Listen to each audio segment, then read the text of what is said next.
এই মুহূর্তে আপনার আমার ক্লাসটা দেখা শুরু করছেন, আপনি শেষ পর্যন্ত ক্লাসটা করবেন, উপকৃত হবেন যদি আপনি নতুন কোনো প্রার্থী হন। নতুন ভাবে যদি 51তম 52তম ভবিষ্যতের বিসিএস গুলো দিতে চান, তাহলে আপনার জন্য আমার কথাগুলোতে যথেষ্ট কাজে লাগার মতো অ্যাপ্লাইড কিছু মেসেজ থাকবে, এগুলোর দিকে যথেষ্ট গুরুত্ব দিবে। একটা সময়ে এই বিসিএসটাকে আমরা 3 ধাপে চিন্তা করতাম। এখন কি ধাপ চেঞ্জ হয়ে গেছে? ধাপ চেঞ্জ হয় নাই, কিন্তু প্রিপারেশনের স্ট্র্যাটেজিতে চেঞ্জ আনতে হবে। কেন চেঞ্জ আনতে হবে? কথায় কথায় আসবে। ইউজুয়ালি একটা ট্রেন্ড আছে, একটা স্টুডেন্ট প্রিলিমিনারির জন্য, ধরেন সে কেউ কেউ 4th ইয়ার থেকে শুরু করে, কেউ কেউ 3rd ইয়ার থেকে শুরু করে, এখান থেকে শুরু করে, আবার কেউ 4th ইয়ার শেষ করে অনার্স শেষ করে প্রিলিমিনারির জন্য আসে। দেখা যাচ্ছে এখানে 2 বছর পর্যন্ত সময় সে প্রিলিমিনারির জন্য এমসিকিউ ভিত্তিক প্রিপারেশন নিয়ে ব্যস্ত থাকে।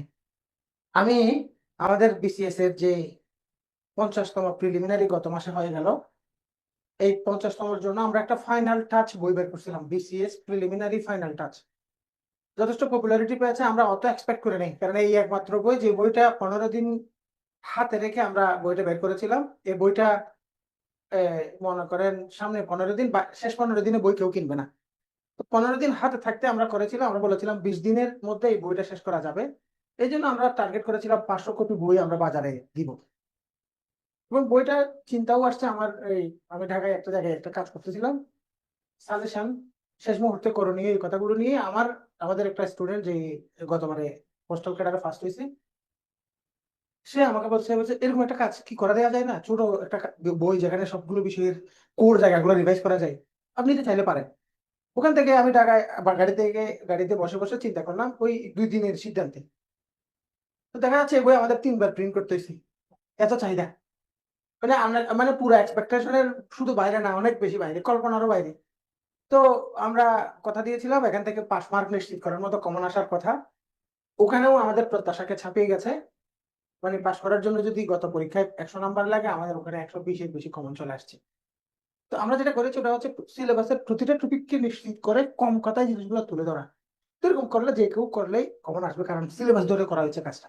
এমনিতে এখান থেকে কিছু, ওখান থেকে কিছু, ওখান থেকে কিছু এনে এনে একটা বইয়ের মতো ফ্রেম করা, এরকম কাজ করা হয় নাই। আমরা করেছি সিলেবাস ধরে, প্রশ্ন ধরে না। এই মনে করেন ইংলিশের এই চ্যাপ্টার থেকে প্রশ্ন আসলে কোন কোন জায়গাটা প্রশ্ন আসতে পারে, এটা কিভাবে সমাধান করবে, এই টাইপের। তো আমি যেটা বলবো, আমি কোন বইয়ের কথা কেন আনলাম ব্যাপারটা বলি। ইনবক্সে আমি গাড়িতে ছিলাম, আমাদের যারা মেয়েরা আছে বইয়ের জন্য এসএমএস রিপ্লাই করে, এরা হয়তো মেসেজ রিপ্লাই দিচ্ছে না।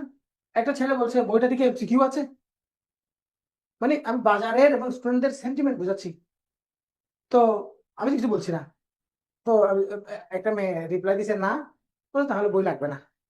তার মানে হচ্ছে একটা স্টুডেন্ট 1 বছর 2 বছর ধরে প্রিপারেশন নেয়, প্রিলি এক ধরনের পরীক্ষা, রিটেন আর এক ধরনের পরীক্ষা, ভাইভা আর এক ধরনের পরীক্ষা, 3 ধাপের জন্য 3বার প্রিপারেশন নেয়, এই টাইপের করে। এবং স্টুডেন্টদের মাথার ভেতরে ভেতরে ঢুকে আছে চিন্তাটা, জেনারেলি প্রচলিত আছে এমসিকিউ পড়া, এটাই বিসিএস, মুখস্থ বিদ্যা, এটাই বিসিএস। বিসিএস এর জন্য যত আলোচনা আছে, কিছু সমালোচনা আছে। মানে বিসিএস এর জন্য স্টুডেন্টরা বেশি মরে যাচ্ছে, এটা একটা চাকরি, কিন্তু মানুষ বা প্রার্থীরা চাকরির চেয়েও বেশি কিছু চিন্তা করে, কেরিয়ার হিসাবে বিসিএস এর বাইরে ভাবছে না। এরকম অনেক সমালোচনা আছে, তার মধ্যে একটা নেগেটিভ সমালোচনা আছে, মুখস্থ বিদ্যার উপর ভর করে আমরা বিসিএস ক্যাডার বানাচ্ছি, আমরা কোনো ইঞ্জিনিয়ার বানাচ্ছি না, আমরা ড্রোন বানাচ্ছি না, আমরা এর জন্য নতুন একটা এআই বানাচ্ছি না। এই যে ধরনের একটা সমালোচনা আছে মুখস্থ বিদ্যার উপর ভিত্তি করে। এই জায়গাটা থেকে বিসিএস বের হয়ে গেছে অলরেডি 5 বছর আগে, কিন্তু স্টুডেন্টরা বের হয়নি। তো যারা এই স্টুডেন্টদের লক্ষ লক্ষ স্টুডেন্টদের মাঝখানে যারা বের হয়ে গেছে, বেরোতে পারছে ওই গতানুগতিক ট্রেন্ড বা চিন্তা থেকে, তারাই ভালো করছে এখন। তাহলে স্টুডেন্ট সাধারণত প্রিলিমিনারিকে টার্গেট করে এই প্রিপারেশনটা নেয়। প্রিলি এক ধরনের, রিটেন এক ধরনের। আমার কথা শুরু হয়ে গেছে, এখন থেকে কথা ধরেন, কথা ধরে ধরে স্তর ঠিক রাখবেন। বিসিএস 3টি ধাপ আছে, স্টুডেন্টরা মনে করে 3 ধরনের পরীক্ষা, এবং স্টুডেন্টরা কোথায় বেশি সময় কাটায়? প্রিলিতে। এমসিকিউ পড়তে পড়তে তারা হিউজ টাইম ওয়েস্ট করে, এটুকু কথা, এর বাইরে কোনো কথা এখনো বলিনি। রিটেন ভাইবা স্টুডেন্টরা কোথায় বেশি টাইম ওয়েস্ট করে? প্রিলিতে। এবং সে ভাবে প্রিলির পড়ার সাথে রিটেনের পড়া দুইটা আলাদা সিলেবাস, আলাদা পড়া, ভিন্ন কিছু বিষয়, এবং এগুলোতে পাশ করলে ভাইবার জন্য শেষ মুহূর্তে তড়িঘড়ি করে নিজেকে ইমপ্রুভ করার চেষ্টা করে, যখন আসলে তার মধ্যে কোনো ধরনের ইমপ্রুভমেন্ট সে আনতে পারে না। এখন থেকে আমরা এই যে একটা গতানুগতিক, এই যে একটা ট্রেডিশনাল মেথড, এখান থেকে বের হয়ে যাব। আমরা এখন থেকে চিন্তা করব বিসিএস, বিসিএস এবং প্রস্তুতি একটি। কয়টি প্রস্তুতি? একটি। মনে করেন এটা একটা পৃষ্ঠা, এটা একটা পৃষ্ঠা। এই পৃষ্ঠায় মনে করেন আপনার প্রিপারেশন নেওয়ার জন্য, প্রিপারেশন নেওয়ার জন্য আমাদের বাংলাদেশের সংবিধান, এটা বিসিএস এর সিলেবাসের গুরুত্বপূর্ণ একটা অংশ। সিলেবাস থেকে রিটেনে সরাসরি আপনাকে লিখতে হবে। প্রিলিতে এমন বিসিএস প্রিলিমিনারি আছে ধরি 41, 9টা প্রশ্ন আসছে সংবিধান থেকে। তাহলে সাধারণ জ্ঞান আছে 30 নাম্বারের, ওখানে 3/1 প্রশ্ন আসছে এক চ্যাপ্টার থেকে। তাহলে কেউ কেউ বলবে সবগুলো সংবিধান থেকে আসছে নাকি? ওখানে তো কিছু প্রশ্ন আসছে সরকার ব্যবস্থা থেকে, কিছু প্রশ্ন আসছে আইন বিভাগ, শাসন বিভাগ, বিচার বিভাগের বিভিন্ন বিবর্তন থেকে। এগুলো সব সংবিধানে আছে। সংবিধান কেউ পড়লে এগুলো সব ওখান থেকে পারতো, তার মানে ওখানে 9টা 9 11টা বলতে পারি। মানে 1/3 এরও বেশি প্রশ্ন আসছে সংবিধান থেকে। এখন একটা স্টুডেন্ট প্রিলিমিনারিতে থাকতে তোমার প্রিপারেশনের স্ট্র্যাটেজিটা কিরকম ছিল? এই জায়গাটা থেকে তুমি প্রিপারেশন নেওয়ার সময় তোমার যে একটা বই আছে, তোমার বাজার থেকে যে বইটা নিছো, এই বইটা এমসিকিউ ভিত্তিক। এমসিকিউ ভিত্তিক, এমসিকিউ ভিত্তিক এই বইটাতে কি আছে ব্যাপারটা আগে বুঝো। ধরো এই বইয়ের, এই বইয়ের পেজ 1, পেজ 2, পেজ 3, এগুলো পৃষ্ঠা। এখানে প্রথমে থাকবে বিগত প্রশ্ন, বিগত প্রশ্ন। এমসিকিউ একটা বইয়ের উপস্থাপন শৈলী দেখাচ্ছি, প্রায় অলমোস্ট 100% বই একই। প্রথম পৃষ্ঠায় বিগত প্রশ্নগুলো আছে। সংবিধান থেকে এমসিকিউ বিগত বছরে এখানে সর্বমোট ধরো প্রশ্ন আসছে 103টা। 103টা। এই 103টা প্রশ্ন প্রথম পৃষ্ঠায় আমরা পড়ছি। এবার দ্বিতীয় পৃষ্ঠায় যে আলোচনা, ডেসক্রিপশন, এখানে যেগুলো আছে এগুলো হচ্ছে এই 103টা প্রশ্নের আলোচনা। এখন এই সংবিধান থেকে এই 103টার বাইরে যদি, এখন এই এখানে যে 103টা প্রশ্ন আসছে এর বাইরে 104 নাম্বার জায়গা থেকে যদি প্রশ্ন আসে, তা প্রশ্নেও নাই, আলোচনায়ও নাই। প্রশ্নেও নাই, আলোচনায়ও নাই। এবং এখানের প্রশ্নের পড়ার ধরনটা ছিল ফ্লোর ক্রসিং। সংবিধানে কত নম্বর ধারায় আছে? তুমি মুখস্থ করছো floor crossing 70, floor crossing 70, floor crossing 70, মুখস্থ করছো। তোমাকে বলা হয়েছে এখন এই বছর নির্বাচন হচ্ছে, নির্বাচন কমিশন গঠন, নির্বাচনের বিষয়াবলী বলি বাংলাদেশের সংবিধানের, গণপ্রজাতন্ত্রী বাংলাদেশ সংবিধানের কত নম্বর ধারায় আছে? 118 নির্বাচন কমিশন, 118 নির্বাচন কমিশন, 118 নির্বাচন commission. Just you are blindly memorizing those, ঠিক না? এখন তোমাকে যখন প্রশ্ন করছি ন্যায়পালের একটা বিধান আছে, এটা কত নম্বরে একবার আসছিল? তাহলে 77 ন্যায়পাল, 77 ন্যায়পাল, 77 ন্যায়পাল। তোমার কাছে প্রশ্ন আসছিল মানুষের বাক স্বাধীনতা ব্যাপারটা সংবিধানে আছে, সাংবিধানিক ভাবে নিশ্চিত করা হয়েছে মানুষের বাক স্বাধীনতা, কথা বলার স্বাধীনতা। তুমি জাস্ট কথা বলার স্বাধীনতা কোন জায়গায় আছে, ওই যে তুমি ওইভাবে মুখস্থ করে ওই ধারাটা। একটা মেয়ে হিসেবে চাকরিতে নিয়োগ পাওয়ার যে অধিকার, এটা কি 29-এ আছে নাকি 28-এ আছে? তুমি 28, 29, 28, 29, 28, 29 মুখস্থ করছো। তাহলে সংবিধানের বিসমিল্লাহ সংযোজন, রাষ্ট্রধর্ম ইসলাম কে করেছিল, কত সালে করেছিল, কত নম্বর সংশোধনীত হয়েছিল, জাস্ট মুখস্থ করছো। এটা এক টাইপের পড়া ছিল। ঠিক একই জিনিসটা, এটা এই জায়গাটাতে আমরা ছিলাম কোথায় বলো? প্রিলিতে। এই জায়গাটা এখান থেকে পাশ করে আসার পরে তুমি যখন রিটেনে আসছো, তুমি একই জিনিসটাই তুমি এখানে আবার পড়ছো। এবং এখানে পড়ার ধরন হচ্ছে মৌলিক অধিকার গুলো লিখো। মৌলিক অধিকার, এখন মৌলিক অধিকার তোমার 26 থেকে 47 পর্যন্ত তোমার মুখস্থ লিখতে হচ্ছে। ওখানে প্রশ্ন আসছিল নির্বাচন কমিশন 118, 118, 118। এখানে এসে তোমার নির্বাচন কমিশনের পুরো বিস্তারিত একটা 10 নম্বরের প্রশ্ন লিখতে হচ্ছে। তাহলে এখানে 118 থেকে যত নম্বর আছে পুরো জিনিসটা লিখতে হচ্ছে এখানে এসে। তুমি ওখানে শিখছো পঞ্চম সংশোধনী কত সালে, বা রাষ্ট্রধর্ম ইসলাম বিষয়টা এরশাদ সাহেব কখন কত সালে করেছিল। তুমি এখানে এসে শিখছো সংবিধানের এই পর্যন্ত যে 17টি সংশোধনী আছে, 17টি সংশোধনী সবগুলো কোন সংশোধনের বিষয়বস্তু কি ছিল, কোনটা কত সালে কত তারিখে হয়েছে লিখো। এগুলো সবগুলো বিগত বছরের প্রশ্নের কথা বলছি আমি, এগুলো বানিয়ে একটাও বলছি না। যা মুখ থেকে আসছে সব প্রিলি এবং রিটেনের প্রশ্ন বলছি এখানে এসে। তাহলে দেখা যাচ্ছে এই জিনিসটার, এবার এটা বাংলাদেশ সাধারণ জ্ঞান। এবার দেখো আর একটু উদাহরণ যত বেশি হবে তত বেশি তোমার মধ্যে ব্যাপারটার উপরে ক্লারিফিকেশন বাড়বে। ধরো সবচেয়ে সহজ বিষয় বাংলা, প্রিপারেশন নিচ্ছ। তো বাংলাতে দুইটি সাইড আছে, একটা পার্ট হচ্ছে ব্যাকরণ, আর একটা পার্ট হচ্ছে কি সাহিত্য। এখন ধরো বাংলা ব্যাকরণের প্রিপারেশন নিচ্ছ। এখন বাংলা ব্যাকরণে বাংলা ব্যাকরণে তুমি মুখস্থ করছো পিপিলিকা, তুমি মুখস্থ করছো নেহারিকা, তুমি মুখস্থ করছো শ্বশুর। কোনটা? পিপিলিকা পিপিলিকা পিপিলিকা পিপিলিকা। পিপিলিকা 33 বিসিএস আসছিল, 50 বিসিএস আসছে। নেহারিকা 26 আসছিল, 50 আসছে। শ্বশুর আগে আসছে, 50 না আসলেও আগে আসছে। এখন তোমার কাজ হচ্ছে তুমি প্রিলিমিনারি একটা এমসিকিউ বই নিছো। এমসিকিউ বইতে শুধুমাত্র শুদ্ধ বানান বা বানান শুদ্ধের প্রিভিয়াস প্রশ্নই আছে প্রায় 800, শুধু প্রশ্ন। এখন এই 800টা এমসিকিউ শ্বশুর পিপিলিকা শ্বশুর পিপিলিকা শ্বশুর পিপিলিকা পড়তে পড়তে 800টা প্রশ্ন পড়ার জন্য তোমার যে পরিমাণ এফোর্ট তুমি দিছ, you are just wasting your valuable time here. কেন? কেন? এই বাংলাটা আবার রিটেনে আছে না, বাংলাটা আবার রিটেনে আছে না। রিটেনে বাংলাটার পেপারটা কি দেখো, বানান। এটা রিটেনের অবিচ্ছেদ্য একটা অংশ। এমন কোনো বিসিএস পরীক্ষা নাই যেখানে বানান থেকে আলাদা করে প্রশ্ন আসে নাই। বানানের রিটেনের প্রশ্ন দেখো, মনে করো রিটেনের প্রশ্ন হচ্ছে তৎসম তৎসম বানানের 5টি নিয়ম লিখো উদাহরণ সহ। অতৎসম বানানের 5টি নিয়ম লিখো উদাহরণ সহ। 35তম বিসিএস, 36তম বিসিএস, ঠিক আছে। তারপরে তারপরে বাংলা একাডেমি প্রমিত বানানের 5টি নিয়ম লিখো উদাহরণ সহ, প্রয়োগ সহ। তাহলে তোমার এই জিনিসটা তুমি প্রিলিমিনারিতে এক টাইপের করে মুখস্থ করে 2 বছর জীবনের, যৌবনের, তারুণ্যের ইফেক্টিভ কোয়ালিটি টাইম গুলো ওয়েস্ট করছো, আবার একই কাজ এখানে এসে আবারও করতে হচ্ছে, ঠিক না? এই জন্য এই জন্য ওই যে ট্রেন্ড ছিল, ওই যে প্রস্তুতির ট্রেডিশনাল একটা বক্স ছিল, let's think out of box. না, বক্স থেকে বের হয়ে এসে চিন্তা করো, চিন্তা করো। এই যে তুমি যদি এখানে বানানের নিয়মগুলোই ভালোভাবে শিখতা, প্রিলিতেও তুমি পারতে, রিটেনে তুমি হাসতে হাসতে লিখতে পারতে। তাহলে আসলে বিসিএস এর প্রিপারেশন প্রিলি, রিটেন, ভাইবা 3টে আলাদা আলাদা নয়। প্রস্তুতি কয়টা? একটা। ধরো এই বাংলা বা সংবিধান, সংবিধানটা প্রস্তুতি নেওয়ার সময় এটা তোমার খাতা, এটা তোমার প্রশ্ন।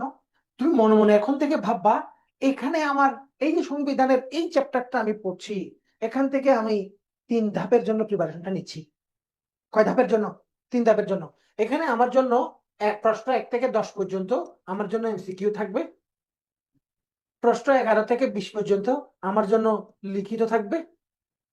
এবং এবং এখানে 21 নম্বরে একটা প্রশ্ন এখানে আমার জন্য মৌখিক থাকবে। এখান থেকে আমাকে প্রশ্ন করা হতে পারে। আমি বুঝতে পারছি কিনা? তাহলে স্যার এভাবে যদি পরীক্ষায় প্রস্তুতি নিই, তাহলে অঙ্ক কি পরীক্ষায় আসবে? আমার কাছে আসলে পৃথিবীতে আর কারো সাক্ষী দরকার নাই, আই এম দা সাক্ষী। 37 যখন আমি ভাইবা দিচ্ছিলাম, আমার কাছে প্রথম 3টা প্রশ্ন ছিল গণিত নিয়ে। আমাকে ইন্ট্রোডিউস ইয়োরসেলফ এগুলো বলার আগে আমার প্রোফাইল, যিনি বোর্ডের চেয়ারম্যান ছিলেন, বোর্ডের চেয়ারম্যান যিনি, উনি আমার প্রোফাইল পড়তে পড়তে 5 জন আমার কাছে অলরেডি 3 থেকে 4টা প্রশ্ন করছে, আরো বেশি। কারণ এরপরে ইন্ট্রোডাকশন, ইন্ট্রোডিউস ইয়োরসেলফ, ইনি শুনতেছিলেন বা এনারা শুনতেছিলেন। প্রথম প্রশ্ন ছিল আমার 70-এর 11% কত? জাস্ট এটা দিয়ে আইসটা ব্রেক হয়েছিল। আসসালামু আলাইকুম sir, coming sir, have you sit. প্রথম প্রশ্ন আমার সাথে ইন্ট্রোডাকশন হচ্ছে 70-এর 11% কত? হ্যাঁ, এইতে তাহলে ম্যাথ যখন করছি, ম্যাথও ভাইভাতে কি করা হতে পারে? প্রশ্ন করা হতে পারে। এই জন্য এখন থেকে আমাদের প্রিপারেশনটা হতে হবে কয়টা? একটা। একটা। আমরা যদি চিন্তা করি প্রিলির জন্য এক টাইপের প্রিপারেশন, এক টাইপের বই, রিটেনের জন্য এক টাইপের প্রিপারেশন আর এক টাইপের বই, ভাইবার জন্য আরেক টাইপের প্রিপারেশন আর এক টাইপের বই, না। তোমার প্রথম কাজ হচ্ছে, তোমার একটা অবশ্যই একটা গোল আছে। গোলটা হচ্ছে বিসিএস। এই বিসিএসটা হওয়ার জন্য নিজেকে প্রস্তুত করা, নিজেকে প্রস্তুত করা। এখানে এখানে প্রথম ধাপের যে পরীক্ষা, এই প্রথম ধাপের পরীক্ষায় এই লক্ষ লক্ষ প্রার্থী থাকে এবং লক্ষ লক্ষ প্রার্থী ঝরেও যায়। এখানে মূল কারণ হচ্ছে, প্রথম কারণ হচ্ছে এই সিরিয়াস হয় না। সিরিয়াস হতে হয়। মানে বিসিএসটা যদি কেউ তোমাকে, আমি একটু ইয়া করে বলি, এটা বিয়ে করার মতো। মানে ছেলেরা 3বার সিরিয়াস হয় জীবনে, ঠিক না? একটা হচ্ছে বিয়ের সময়, আর একটা হচ্ছে বিসিএস এর সময়, ঠিক না? আর একটা হচ্ছে বিসিএস এ ফেল করার সময়। ফেল করার সময় সে সিরিয়াস হয় কিভাবে একটু বুঝাই। মানে বিয়ের সময় তো সিরিয়াসনেস কিভাবে থাকে, থাকে কারণ টাকা পয়সা না থাকলে বিয়েটা তো হবে না। হ্যাঁ, একটু সিরিয়াস হয়ে যায়। হ্যাঁ, এখন বিসিএস এর সময় সিরিয়াস হয়, এটা হচ্ছে দ্বিতীয়বার। তৃতীয়বার সিরিয়াসনেসের জায়গাটা হচ্ছে যখন প্রিলি ফেল করে, ফেল করার সময় সে সিরিয়াস হয়, হ্যাঁ এই জিনিসগুলো এভাবে আমি এগুলো ভুলভাবে চিন্তা করছি, অনর্থক এখানে এখানে সময় কাটাইছি, এখন থেকে এভাবে সিরিয়াস হতে হবে। তার মানে ফেল করার পরে সিরিয়াস হয়ে গেলে লাভ আছে? তার মানে 2টা বছর নষ্ট না? 1 বছর প্রিপারেশন নিবো আর 1 বছর পরীক্ষা দিব, এরপরে ফেল করলে মানে আরো একটা বছর নষ্ট, এবার 3 বছরও নষ্ট হইতে পারে। এই জন্য আমরা টাইমগুলো, আমাদের একটা টার্গেট আছে, এই টার্গেটটাকে রিচ করার জন্য নিজের মধ্যে কিছু ইমপ্রুভমেন্ট দরকার। ভালোভাবে শুনবেন, ভালোভাবে শুনবেন, কথাগুলো শুনবার সময় অনেক কথা ফ্ল্যাট মনে হবে, কিন্তু যখন কনক্লুশনে পৌঁছাবো আমি কথাগুলোকে রিপিট করে কোনটা কোনটা পয়েন্ট কি বোঝাতে চাইছি ব্যাপারটা ক্লারিফাই করবো, কারণ কথা বেশি বলবো না, কম কথা কিন্তু কাজের কথা। দেখেন, টার্গেট হচ্ছে কি বিসিএস। এই বিসিএস টা পর্যন্ত পৌঁছাবার জন্য এতক্ষণ পর্যন্ত যে কথাগুলো বলছি এটাকে একটা সামারিতে নিয়ে আসেন। এতক্ষণ পর্যন্ত আমি কি বোঝাতে চাইছি? প্রিলি একটা এক ধরনের প্রিপারেশন, রিটেন এক ধরনের প্রিপারেশন, ভাইভা এক ধরনের প্রিপারেশন, এই জায়গাগুলো থেকে আমরা বেরিয়ে আসবো। আমাদের হচ্ছে একটা প্রশ্ন, আমাদের পুরো বিসিএস এর প্রশ্ন হবে কয়টা? একটা। এই একটা প্রশ্ন, একটা প্রশ্নের মধ্যে 3টে ক্যাটাগরিতে আমরা একই সাথে প্রিপারেশনটা নিব। এখান থেকে এমসিকিউ আসলেও আমি পারি, এখান থেকে লিখতে বললেও আমি পারি, এখান থেকে মৌখিক ভাবে প্রশ্ন করলেও আমি পারি। এইটুকু কথা বলছি। কেন? কেন? কেন? ব্যাপারটা সংবিধান দিয়ে বাংলার বানানের নিয়ম দিয়ে বুঝাইছি। এটুকু বোঝা গেছে কথা? এবার দেখেন, বিসিএস আমাদের, বিসিএস আমাদের টার্গেট। তো বিসিএসটা কি? বিসিএস মানে কি বলেন তো? Bangladesh civil service. আচ্ছা, এখন তাহলে যারা স্কুলে চাকরি করে, যারা ব্যাংকে চাকরি করে, ওরা কি সামরিক সার্ভিস? যারা নন ক্যাডার চাকরি করে, ওগুলো তো সামরিক সার্ভিস না। তাহলে এটাকে সিভিল সার্ভিস কেন বলছে বলেন তো? মানে এখানে সিভিল সার্ভিস মানে হচ্ছে আসলে সাধারণ চাকরি নয়, এখানে মানে সরকারি মানুষের চাকরির মধ্যে টপ লেভেল চাকরি। হ্যাঁ, টপ লেভেল চাকরি। তাহলে বাংলাদেশ সিভিল সার্ভিসের টপ লেভেল, ব্যাপারটা বুঝতে চাইছি ওটাই। এখানে এটা একটা চাকরি, কিন্তু এটা কেমন চাকরি? টপ লেভেল চাকরি। এই টপ লেভেল চাকরির জন্য আমাদেরকে আমাদেরকে আমাদেরকে নিজেদের নিজেদের সেলফ প্রিপারেশনের যে ব্যাপার, এটা এটা করতে হবে। তাহলে বিসিএস এ কি চাই? বিসিএস এ আপনি একজন প্রার্থী, আপনাকে বাছাই করবে, আপনাকে যাচাই করবে, আপনি, আমি কি, আমি কে, আমি কোথায় যাচ্ছি, আমি তার জন্য ফিট কিনা, এগুলো কোনো চিন্তা নাই, যুদ্ধ নাই, প্ল্যান নাই, পরিকল্পনা নাই, রাস্তা সম্পর্কে ধারণা নাই, জাস্ট বাজার থেকে বই নিয়ে আপনি বসে গেছেন এবং মনে মনে ভাবছেন আপনি ফরেন কেনার ছাড়া আর কিছু হবেন না। এটা কোনো কথা? আপনাকে যুদ্ধ করতে হবে, ওখানে তলোয়ার লাগবে, ওখানে আপনার কাছে কি কি যোগ্যতা চাইছে? 99% প্রার্থী তো চিন্তাই করে না যে তোমার কাছে কি কি যোগ্যতা চাইছে। বিসিএস মানে সে চাকরি মনে করে না, অন্য কিছু মনে করে। এটা একটা চাকরি, এই চাকরিতে তোমাকে বাছাই করবে, তোমাকে যাচাই করবে, তোমার মধ্যে যে এখানে যে যে যোগ্যতাগুলো যাচাই করা হয়, এই যোগ্যতাগুলো থেকে আমার মধ্যে কি কি ঘাটতি আছে, এই নিয়ে নিজেকে নিজে কখনো প্রশ্ন কি তুমি করছো? করো নাই তো। তুমি কে? তুমি কি কখনো জানো তুমি কে? সেটাকে সম্পর্কে তুমি ধারণা নিছো? নাও নাই। তাহলে তুমি তুমি আসছো বিসিএস দিতে? তুমি তুমি তো আদা বেচো, আদা বেচো না? তো তুমি আদা বেচো, তোমার কাজ হচ্ছে বান্দরবন গিয়ে আদার পাতা নিয়ে বাজারে এসে বেচা। তুমি খবর নিচ্ছ ইরানের এখানে এই মিসাইলটার কি অবস্থা, এই মিসাইলটার পাওয়ার কতটুকু, এগুলো তুমি খবর নিয়ে লাভ আছে? বুঝতে পারছি কিনা? এই জন্য প্রথম কাজ হচ্ছে আমি কে। এই মুহূর্তে এই যে প্রশ্নটা, এই প্রশ্নটা তুমি মনে করো প্রিলি একটা পারো, প্রিলিতে 200 নম্বরে 192 পাওয়ার এবিলিটি তোমার আছে, তার মানে তুমি বিসিএস ক্যাডার হয়ে গেছো? না, তোমার আসল পরীক্ষা তো এরপরে, এরপরে, ইভেন এরও পরে। পুলিশ ভেরিফিকেশনে যদি ফিট না হও, তাহলে কি তুমি বিসিএস ক্যাডার হইতে পারবা? তোমার মামলা আছে। তারপরে মেডিকেল টেস্টে যদি তুমি ফিট না হও, তুমি ক্যাডার হইতে পারবা? তোমার ভিতরে ক্যান্সার আছে, হেপাটাইটিস বি আছে, তুমি মদ খাইতে খাইতে তোমার ভিতরে লিভার জ্বলে গেছে, তুমি ক্যাডার হইতে পারবা? তাহলে তুমি কতটুকু, তুমি কে, কি জন্য যাচ্ছ, কি জন্য আগাচ্ছ? আমার একটা চাকরি লাগবে, পড়াশোনা শেষ করে জাস্ট আমি বিসিএস দেওয়া শুরু করলাম, এরকম, এরকম কেন? কে বলছে কেন বিসিএস দিবে? এত বিসিএস দেওয়ার কি আছে? আমি দিতে পারছি কিনা? দেখুন, আমি কে মানে কি, সে এ, বিশ্ববিদ্যালয় থেকে ভালো একটা সাবজেক্ট থেকে পড়লে আমি ফিটেস্ট ক্যান্ডিডেট এরকম ব্যাপারটা না। আমি কোনো একটা কলেজ থেকে যে কোনো নর্মাল কোনো সাবজেক্ট থেকে পড়াশোনা করছি, এই জন্য আমি ফিট না, এরকম তো না ব্যাপারটা। ও অমুক সাবজেক্টে পড়ছে এই জন্য সে বেশি মেধাবী, এই ধরনের বাস্তবতা আসলে বাস্তব না। বুয়েট থেকে পড়ে বেকার থাকছে, গ্রামের কলেজ থেকে ডিগ্রি পাস করে ভালো জায়গায় চাকরি করছে, ঠিক না? এই জন্য এখানে মূল প্রশ্ন হচ্ছে আমি কে।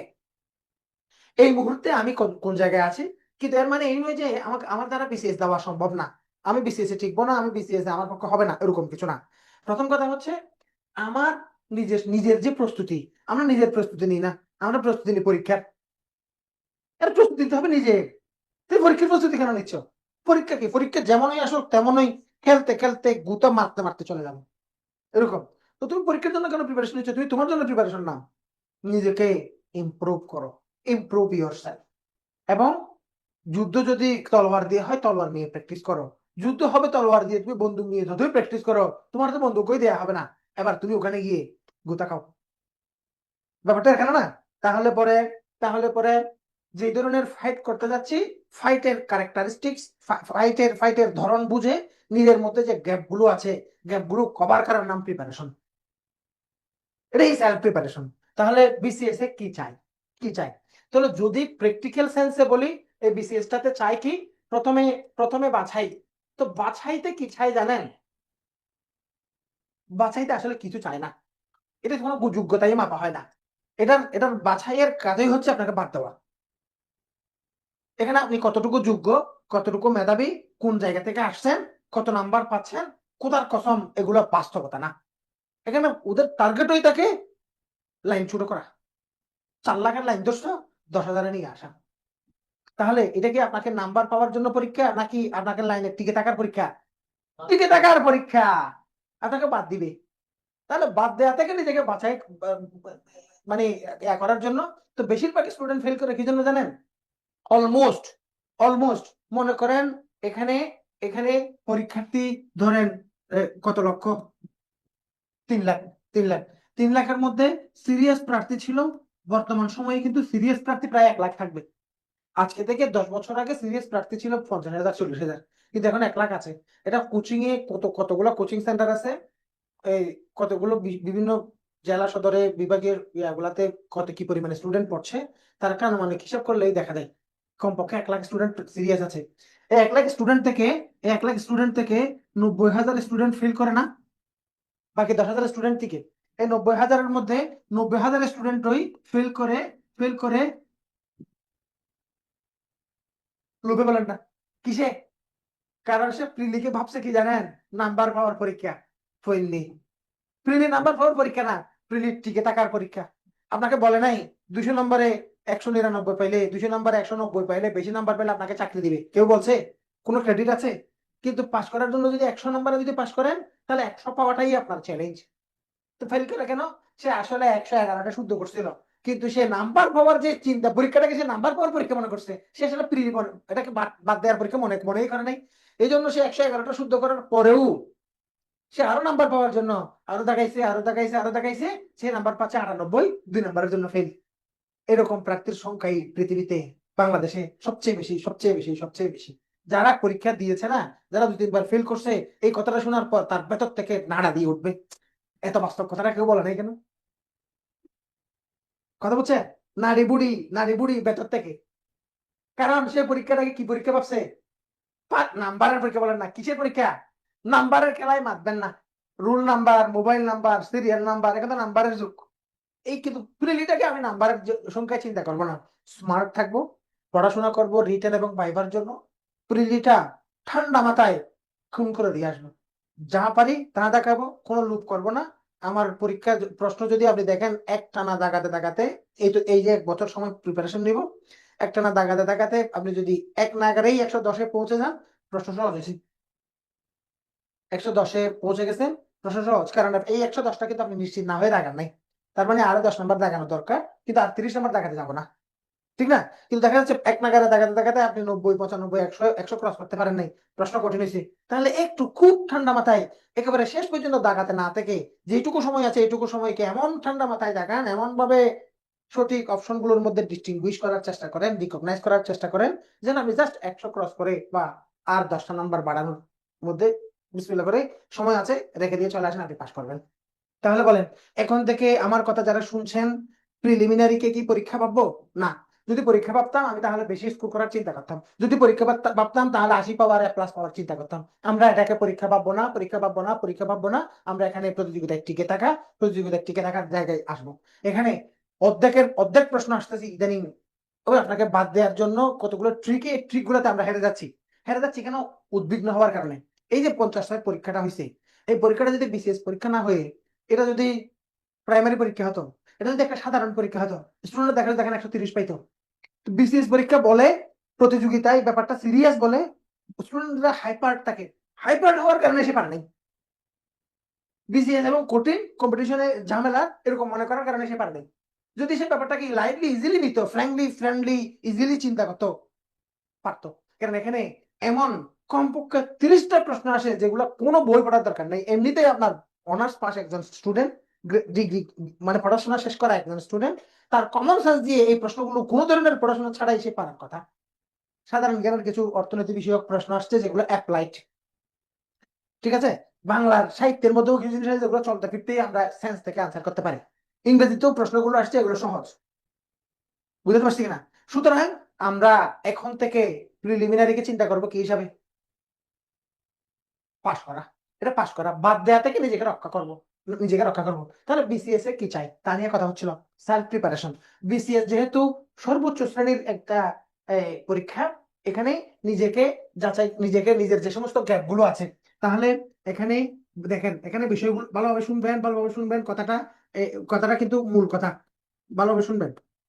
ইংরেজি, তারপরে হচ্ছে গণিত, তারপরে হচ্ছে বাংলাদেশ, তারপরে কি আন্তর্জাতিক, তারপরে হচ্ছে কি বিজ্ঞান। এখন বিজ্ঞানের সাথে আমরা আইসিটি কে যোগ করি, তারপরে গণিতের সাথে মানসিক দক্ষতাকে যোগ করি, বাংলাদেশের সাথে আমরা ভূগোলকে যোগ করি, এবং আন্তর্জাতিকের সাথে আমরা কাকে যোগ করলাম? সুশাসন, সুশাসনকে যোগ করলাম। তারপরে আমাদের তেমন আর কোনো কিছু বাকি নেই। হ্যাঁ, এবার বিসিএস পরীক্ষায় এতক্ষণে যেটা জোর দিয়ে বুঝালাম, বাস্তবিক কথা বললে বুঝালাম, কথাটা যদি বিশ্বাস না করেন, ফেল করার পরে বিশ্বাস করে লাভ নেই, এই জন্য বিশ্বাস করেন। হ্যাঁ, আমি কথা বলছি, আমি অনেকগুলো পরীক্ষা দিয়ে পাশ করা এবং এই এই লাইনে প্রফেশনাল একজন মানুষ, মানে এই বিসিএস পোলাপাইন কেমনে পাশ করবে, তারা পরীক্ষা কিভাবে ভালো করতে পারে, তাদের জন্য বই লেখা, তাদের জন্য পরীক্ষা তৈরি করা, ক্লাস নেওয়া, এগুলো নিয়ে আমার জ্ঞান পরিপূর্ণ, তার মানে প্রফেশনাল একজন মানুষ কথাগুলো বলছি, এগুলো রিয়েল লাইফ এক্সপেরিয়েন্স থেকে বলা কথা। এই পয়েন্টটাকে আপনি বিশ্বাস করবেন, জীবনে আজকে থেকে শুরু করে প্রিলিটাকে পরীক্ষা পাবেন না, প্রিলিটাকে টিকে থাকার চ্যালেঞ্জ হিসেবে চিন্তা করবো। আচ্ছা, এইটুকু, এটা ছিল দ্বিতীয় পয়েন্ট আজকের কথার মধ্যে। প্রথম পয়েন্ট ছিল একটা, দ্বিতীয় পয়েন্ট, তৃতীয় পয়েন্ট হচ্ছে বিসিএসটাতে আমাদের আমাদের আমরা প্রস্তুতি নিব পরীক্ষার জন্য নয়, আমরা প্রস্তুতি নিব নিজের জন্য। তো নিজের জন্য বলতে নিজেকে বিসিএস পরীক্ষায় যা চাই সেই উপযোগী করার জন্য নিজের মধ্যে যে গ্যাপ গুলো আছে, গ্যাপ গুলো কভার করা। নিজের মধ্যে আমি আমি একজন মানুষ, আমি একজন স্টুডেন্ট, আমি নির্দিষ্ট একটা সাবজেক্টে একটা লাইন থেকে পড়াশোনা করে আগাইছি, অনার্স শেষ করছি, আমি ল পড়ছি, ম্যানেজমেন্ট পড়ছি, আমি বাংলা পড়ছি, আমি ইংলিশ পড়ছি। কিন্তু বিসিএসটাতে শুধু ইংলিশ নিয়ে হবে না, অনেকগুলো সাবজেক্ট আছে, আমার মধ্যে গ্যাপ থাকবে, এটা খুব ন্যাচারাল একটা বিষয়, খুব ন্যাচারাল একটা বিষয়। তো কোন কোন জায়গায় ইন্টারমিডিয়েট পর্যন্ত পড়তে গিয়ে কোন কোন গ্যাপ ছিল, তখন আমাদের বয়স কম ছিল, সবগুলো সাবজেক্টের সমানভাবে নিজের স্কিলটা ডেভেলপ করতে পারি নাই, এই গ্যাপ গুলাকে কভার করাটাই আমাদের চ্যালেঞ্জ। তো বিসিএস এ যা চাই ওই জায়গাগুলোতে ফোকাস করো, ওই জায়গাগুলোতে নিজের গ্যাপ গুলো কভার করা। তো বিসিএস এ কি চাই? বিসিএস এর পরীক্ষাটাতে তাহলে মূল পরীক্ষা হচ্ছে রিটেন, কিন্তু এখানে রিটেন সাবজেক্ট গুলো লিখার সময় আমরা প্রিলির জিনিসগুলো সংযুক্ত করছি, যেমন ভূগোল, এটা রিটেনে আলাদা করে নাই, সুশাসন রিটেনে আলাদা করে নাই, তারপরে বিজ্ঞানের সাথে আইসিটি রিটেনে আছে, গণিতের সাথে মানসিক দক্ষতা রিটেনে আছে। তার মানে এখানে মূলত এগুলো হচ্ছে রিটেনের জন্য লিখছি আমরা, 1 2 3 4 5 এবং 6। এই হচ্ছে আপনার রিটেনের সিলেবাস। মানবন্টনটা দেখেন, এখানে হচ্ছে কয় নাম্বার? 200, এখানে কয় নাম্বার? 200, এখানে হচ্ছে 100, এখানে হচ্ছে কত? 200, এখানে হচ্ছে 100, আর এখানে হচ্ছে 100। টোটাল নাম্বার দাঁড়ায় 900। দেখেন, 1 2 4 5, 900, 900, এই 900 নাম্বার। তাহলে এই হচ্ছে আমাদের রিটেন পরীক্ষার নাম্বার। এখন বিসিএস পরীক্ষা, ভালোভাবে শুনেন, বিসিএস পরীক্ষায় এই সাবজেক্ট গুলো দিয়েই আপনার এই সাবজেক্ট গুলোর দক্ষতা যাচাই করা হয়। এই তো, এই তো, কিন্তু প্রতিটা বিষয়ে কোনটা কেন রাখা হয়েছে ওইদিকে যাওয়ার আগে একটা কোর কথা বলি।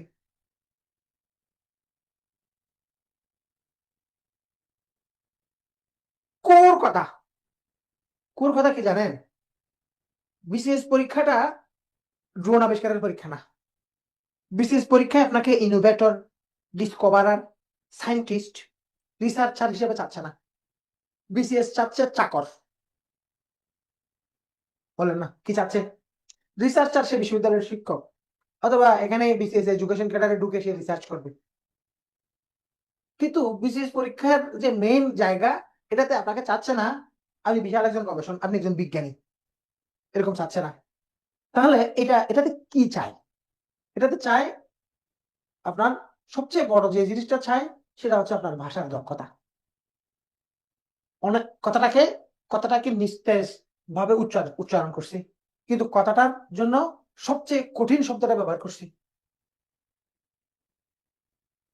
কি কি চাই? ভাষার দক্ষতা, বাংলা এবং ইংরেজিতে, আর কিছু না। সবচেয়ে সবচেয়ে এখানে এখানে the strongest the strongest power is language. বলেন, ইজ দ্য স্ট্রংগেস্ট পাওয়ার। একজন প্রার্থীর জন্য সবচেয়ে সুপ্রিম পাওয়ারটা হচ্ছে ভাষার power, whether in Bengali and English. তাহলে স্যার, এখানে এখানে যে বাংলাদেশ আছে, এগুলা কি ভাষার পাওয়ার? অ্যাবসলিউটলি। তোমার ভাষাগত দক্ষতা থাকলেই তুমি কি লিখেছো সেটা গঠনের সেটা বিষয়ই না, তুমি কিভাবে লিখেছো সেটাই বিষয়। কারণ 4 লাখ প্রার্থী থেকে যে 10,000 প্রার্থী বাছাই করা আছে, এখান থেকে যে 10,000 আছে এগুলো সবগুলো ক্রিম স্টুডেন্ট। এখানে একজনও এমন স্টুডেন্ট নাই যে স্টুডেন্টের কাছে প্রশ্ন আনকমন আসছে, যে স্টুডেন্ট প্রশ্নটার উত্তর পারে না। এমন 10,000-এর মধ্যে কেউ নেই। 10,000-এ এই অ্যান্সারটা করার যোগ্যতা রাখে, কারণ সে প্রিলিতে পড়েই এই জিনিসটা পাস করছে। উত্তর সবাই লিখবে, কিন্তু what you have written is not matter here. How you have presented your script, that's the matter. You can create difference with others. বুঝতে পারছি? এখানে এখানে এখানে দা সুপ্রিম পাওয়ারটা কি? ভাষাগত দক্ষতা, প্রেজেন্টেশন স্টাইল, লিখন শৈলী এই জায়গাটাতে, এই জায়গাটার জন্যই আমি সবসময় চিৎকার দিয়ে আসছি। এবং আজকে থেকে যখন এখন এখন তো তোমাকে আর প্রিলি প্লাস রিটেন মিলিয়ে পড়তে হবে, এই সমস্ত কথা আর বলতেই হচ্ছে না। আমি এখন আজকে যে কথাগুলো বলছি ওগুলোর উর্দু ওগুলো থেকেও বাইরে চলে আসছি। আমি আগে কথার আগে আমার তো ভিডিও গুলো আছে, লাখ লাখ ভিডিও এখানে ফেসবুকে আছে না, ইউটিউবে আছে না, রেকর্ডেড আছে না এগুলা। আমি যখন প্রিলি প্লাস রিটেন পড়তে হবে এগুলো নিয়ে চিৎকার দিয়ে বলছিলাম, তখন এগুলো নিয়ে কেউ কথা বলতেছিল না। এখন সবাই যখন আমার কথাগুলো বলতেছে, তখন আমি ওদের আরো সামনে চলে আসছি। আমি বলছি এখন প্রিলি প্লাস রিটেন কিচ্ছু না, তুমি হবা প্রো লেভেল রাইটার। বলো, তুমি হবা প্রো লেভেল রাইটার। আর প্রিলি প্লাস রিটেন না, প্রিলি তো কোনো পরীক্ষাই না, পরীক্ষা একটাই, রিটেন। প্রিলি হোক, রিটেন হোক, ভাইবা হোক, প্রস্তুতি একটাই। সবাই এখন ওই আমার কথাগুলো বলতেছে, আমি ওদের থেকে এখন আরো সামনে এসে বলতেছি। বলেন, এখন একটা প্রস্তুতি। তাহলে বিসিএস পরীক্ষাটা মধ্যে প্রিলিকে আজকে থেকে পরীক্ষা পাবো না। নাম্বার পাওয়ার জন্য তুমি কখনোই টার্গেট করবে না এখানে আমার 150 লাগবে। তুমি 150 লাগার জন্য তুমি যে 10 নাম্বার, প্রিলিমিনারিতে কিন্তু একটা বড় চ্যালেঞ্জ আছে। তুমি নতুন, তুমি হিস্ট্রি থেকে পাস করছো, তুমি ইকোনমিক্স থেকে পাস করে এখানে আসছো। আজকে যদি তোমাকে 100টা এমসিকিউ দিই, দেখা যাচ্ছে তুমি প্রায় 86 পাচ্ছ, 80 ক্রস করছো। এই 80 থেকে তোমার পাস করার জন্য, 80 থেকে ধরো তুমি 80 পাইছো, তোমার পাস করার জন্য 100 নাম্বার দরকার। এই 20 নাম্বারের জন্য কিন্তু সারা বছর পরিশ্রম করে 20 নাম্বার ইমপ্রুভ করা কঠিন হয়ে যায়, এরপর আমরা ফেল করি। তার মানে তোমার তোমার ব্যাকগ্রাউন্ডের স্ট্রেংথ 80 পর্যন্ত ঠিক হয়েছিল, কিন্তু ওই 80 থেকে 20-এ আসাটা যথেষ্ট কঠিন, এটা সত্য। এটা বোঝানোর জন্য কোনো ধরনের গাণিতিক ব্যাখ্যা দেওয়ার দরকার নেই, কোনো প্রমাণ দেওয়ার দরকার নেই, এটা সকলেই বুঝি, কমন সেন্স যাদের আছে। এই 20 নাম্বারের জন্য এখন তুমি যদি 20 নাম্বারের জন্য চেষ্টা করতা, তাহলে তোমার জন্য এটা আসলে 3 মাসে হয়ে যেত। কিন্তু তুমি কি জন্য চিন্তা করছো জানো? তুমি আরো 80 নাম্বারের চেষ্টা করছো। তাহলে তুমি যদি 20 নাম্বারের উপর বাকি 60 নাম্বারের যে এফোর্ট গুলো দিছো, ওই এফোর্ট গুলো যদি তুমি এমসিকিউর জন্য ব্লাইন্ডলি মুমূর্ষু শুশু শুশু শুশু এরকম মুখস্থ, গানা কোন কোন মহাদেশে অবস্থিত পরীক্ষা আসছিল, গানা আফ্রিকা মহাদেশ, গানা আফ্রিকা মহাদেশ, গানা আফ্রিকা মহাদেশ, লাইব্রেরির কোনায় ধোঁয়া উঠতেছে তার আওয়াজে। 11 মিনিট পরে আমি চিন্তা করলাম গানা মুখস্থ হয়েছে তোমার। চিন্তা করো, এই 11 মিনিটে 3,000 শব্দের একটা এসে সে পড়ে ফেলতে পারতো, পুরা আফ্রিকা মহাদেশ তার মুখস্থ হয়ে যেত। কথা বুঝছো? You are just wasting your time with a wrong process. কথা বুঝছো? তাহলে আজকে থেকে আমরা প্রিলিকে কি করবো না, প্রিলি পরীক্ষাই না, আমাদের প্রস্তুতি একটাই। আমাদের প্রস্তুতি হবে রিটেন, মূলত ভাইবার জন্য যে সমস্ত আমি বলবো কথাগুলো, ভাইভাতে কি কি জায়গা খেয়াল রাখবে এগুলো বলবো। আমি এখনো মাঝখানে আছি, মূল জায়গাটাতে আছি। প্রিলিকে পরীক্ষা হিসাবে হিসাব থেকে বাদ দিয়ে দিলাম। আমরা একজন মানুষ অনার্স গ্রাজুয়েশন শেষ করার পরে অথবা শেষ অবস্থায় আমার যে যোগ্যতাটা আছে, এই যোগ্যতার মধ্যে বিসিএস ক্যাডার হওয়ার জন্য যে সমস্ত যোগ্যতাগুলো চাই, এই গ্যাপগুলো আমরা কভার করার জন্য টার্গেট দিব। এখন আমি আমি কথা বলছি, তুমি তো বিসিএস এ কি কি চাই? বিসিএস এ এই জিনিসগুলো চাই, এই জিনিসগুলো চাই। তার মধ্যে মূল কথা হচ্ছে বিসিএস কোনো সায়েন্টিস্ট চায় না, বিসিএস কোনো রিসার্চার চায় না, বিসিএস চাই চাকর হওয়া। আমরা তো চাকর, আমরা ক্যাডার কর্মকর্তা, আমরা জনগণের চাকর না। তা চাকর চাই, আমাকে অত অত একেবারে সায়েন্টিস্ট হবো এরকম চাই না। তাহলে এখানে সবচেয়ে এই এই জিনিসগুলোকে চাইবে। প্রতিটাতে কেন রাখা হয়েছে, কোনটাতে কোন দিকে তোমার দৃষ্টিভঙ্গি দরকার, আগে থেকে ওটা ঢুকিয়ে দিব আমি। তার আগে আমি একটা কোর কথা বলছি। কোর কথা হচ্ছে বিসিএস পরীক্ষায় আসলে সবচেয়ে the strongest power is writing ability, language. Bangla এবং ইংরেজি দুইটাতে তোমার প্রো লেভেল রাইটার হতে হবে। প্রো লেভেল রাইটার বলছি, বলে নাই যে তুমি সুকান্ত হও। তুমি আমার কথা এখন যারা শুনছো অনলাইনে, এখানের মধ্যে কোনো কবি হয়তো থাকতে পারো। এই ভিডিও 5 বছর পরে 10 বছর পরেও যে দেখছো, তুমি হয়তো কবি, তোমাকে বলছি না। তুমি কবি ছাড়া, তোমার বয়স যদি এখন 18 বছর হয়, তোমার বয়স যদি এখন 20 বছর হয়, সুকান্তের 18 বছর বয়সের মতো কোনো কবিতা যদি তুমি লিখে ফেলতে না পারো, তাহলে তুমি ফৈনিক কবি নও।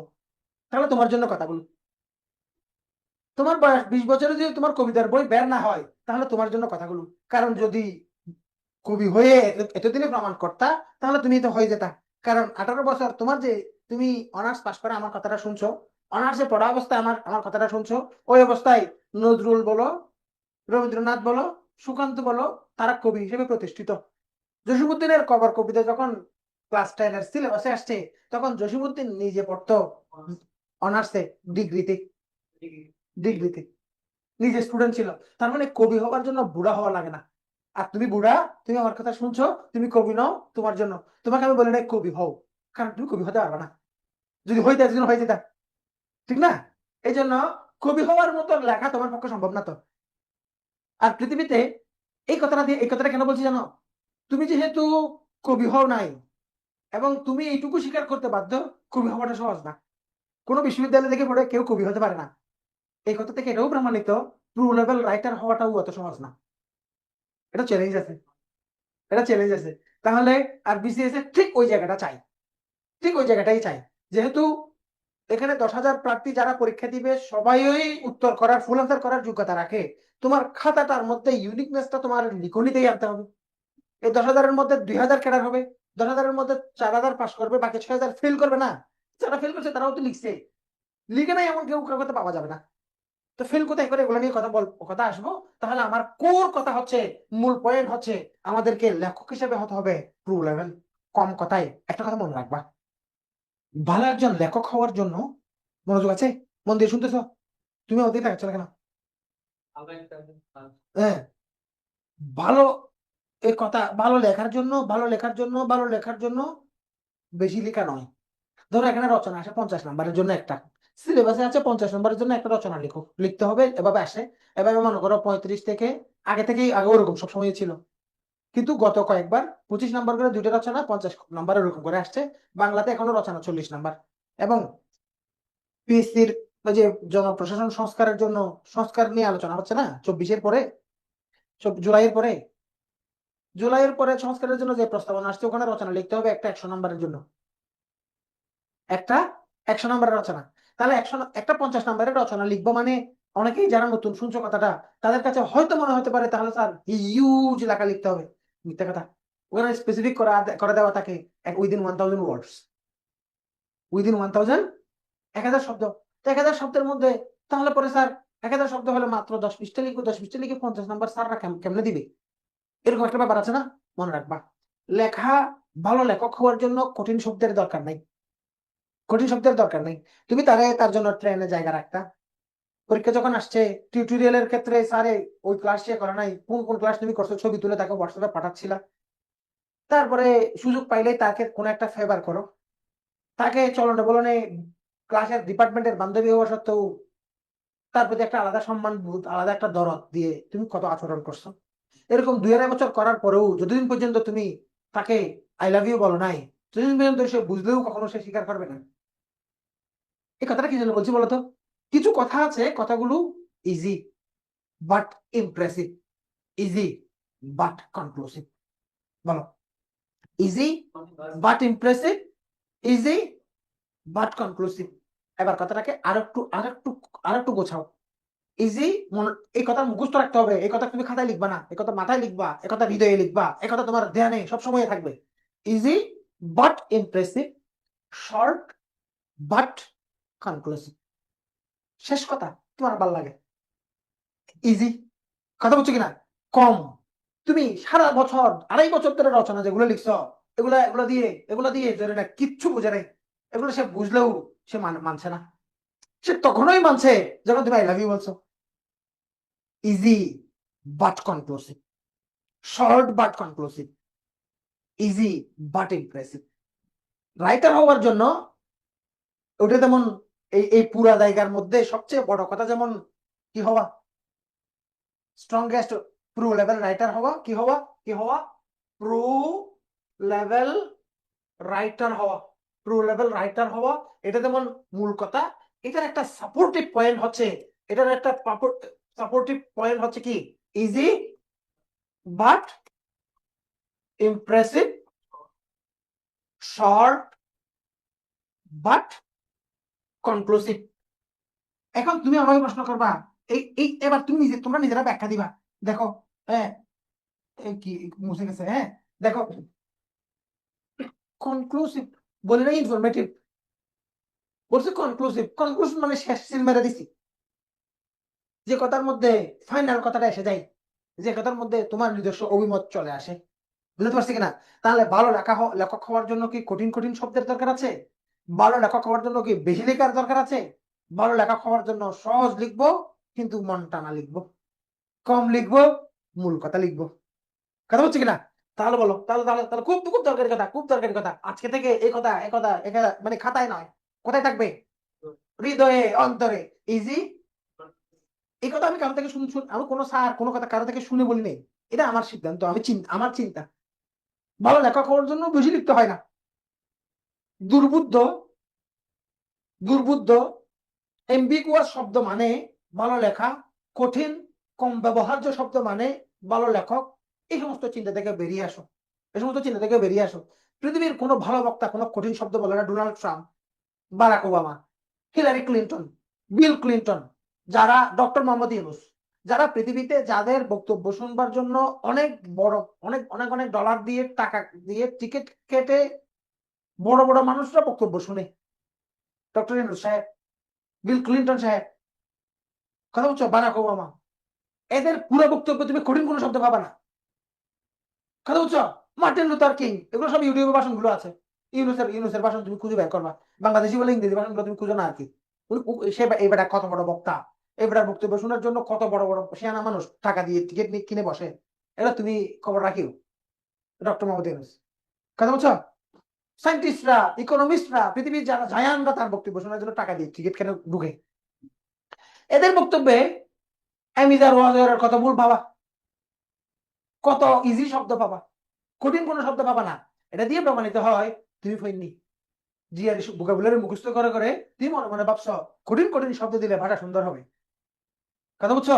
ভাষার পাওয়ার হচ্ছে ইজি হওয়া বাট ইমপ্রেসিভ হওয়া, শর্ট হওয়া বাট কনক্লুসিভ হওয়া। মাথায় ঢুকছে? তাহলে দুইটা কথা। এই এই এই পয়েন্টটাই তোমার খেলা বদলে গেছে। বিসিএস মানে প্রিলিমারি নাম্বারের পরীক্ষা নয়। বিসিএস একটাই পরীক্ষা, ওটাতে তোমার কি যোগ্যতা যাচাই করবে, ওই যোগ্যতার ক্ষেত্রে তোমার কি কি গ্যাপ আছে, এই গ্যাপ গুলাতে ইমপ্রুভ করার ক্ষেত্রে পুরো জার্নিতে সর্বক্ষেত্রে আমাদের মনে রাখতে হবে আমার মূল টার্গেট হচ্ছে প্রো লেভেল রাইটার হওয়া। আর প্রো লেভেল রাইটার হওয়ার মূল মেসেজ হচ্ছে বেশি কঠিন কথা নয়, সহজ কথা, সহজভাবে ইমপ্রেসিভ কথা বলা, কম কথায় শেষ কথা বলা। বুঝতে পারছি? হ্যাঁ, এবার এবার এবার আসো, এবার আসো এবার আসো সেশনটাতে। আমার অডিয়েন্স অনলাইনে কিন্তু অনেক থাকবে, এবং তোমরা প্রশ্ন করার সময় আমি সব প্রশ্ন যখন দিব তখন প্রশ্ন করবা। এই খুব মনোযোগ দিয়ে ক্লাসটা লাইভে যারা করছো তারা বেশি উপকৃত হচ্ছ। হ্যাঁ, এখন দেখো, আমি একেবারে ইন্টেলেকচুয়াল লেভেলের কোনো কথাবার্তা বলছি ওরকম না, কিন্তু আমার কথাগুলো গতানুগতিক। ইউটিউবে হাজার হাজার লাখ লাখ বক্তব্য তুমি পাবা, তুমি মিলিয়ে দেখবা। ওই কারো কাছে শুনে এসে, বই থেকে পড়ে এসে, এআই থেকে স্ক্রিপ্ট নিয়ে বলা কথা নয়, অন্তর থেকে হৃদয় নিংড়ানো, নিজের চোখে মনে ধ্যানে কাজে অভিজ্ঞতার কথা। এন্ড এখানেই পার্থক্যটা। অন্য যে 11 কথার সাথে। অবশ্যই পার্থক্য। আমার তুমি 10টা বক্তব্য শুনবা, 10 রকম ফ্লেভার পাবা। সব সময় শাক দিয়ে খাবো না, আবার সব সময় গরুর মাংস না, এক এক সময় একরকম, কিন্তু কথাগুলো কাজের থাকবে। এই জন্য যারা শুনছো তোমাদেরকে কৃতজ্ঞতা। এবার আসো, আমরা বলছি বিসিএস টাতে, এই বিসিএস এই জায়গায় আমি আসবো, এটা আমি নিজে এখান থেকে এখানে আসার জন্য এই যে গ্যাপ, এই যে গ্যাপ, এখানে যদি কোনো গ্যাপ থাকে গ্যাপ গুলো ফুলফিল করা। এখন বিসিএস এ কি চাই, বিসিএস এ কি চাই? বিসিএস এ 1 নম্বর হচ্ছে বাংলা। বাংলাতে, বাংলা আমার মায়ের ভাষা, এটা আমাদের মাতৃভাষা। একজন বাংলাদেশের গ্যাজেটেড প্রথম শ্রেণীর একজন গ্যাজেটেড কর্মকর্তা হবা।